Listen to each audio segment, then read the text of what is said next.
Hello. তো কিছুদিন আগে আমি আমার ড্রাগন গাছের একটা কাটিং ভিডিও আপনাদের সাথে শেয়ার করেছিলাম। তো ওই কাটিং ভিডিওটাতে অনেকেই কোয়েশ্চেন করেছিলেন যে কাটিং করার পরে কি ভালো ফুল ফল আসবে।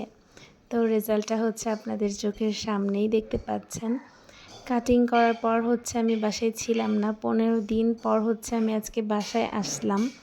আর আসার পর দেখছি যে আমার গাছটাতে একটা ফল অলরেডি হয়ে গিয়েছে, আর এখানে তিনটা ফুল আসছে। বাট আনফর্চুনেটলি 2-3টা ফুল নষ্টও হয়ে গিয়েছে।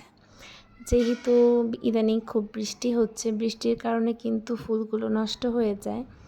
তো যখন দেখবেন যে ফুলগুলো ইয়েলো কালারের হয়ে গিয়েছে, তার মানে ওগুলো থেকে আর ফল হবে না, ওগুলো গাছ থেকে তুলে ফেলাই ভালো। তারপর বলেন, আপনাদের কার গাছে কয়টা ফল হয়েছে এবছর?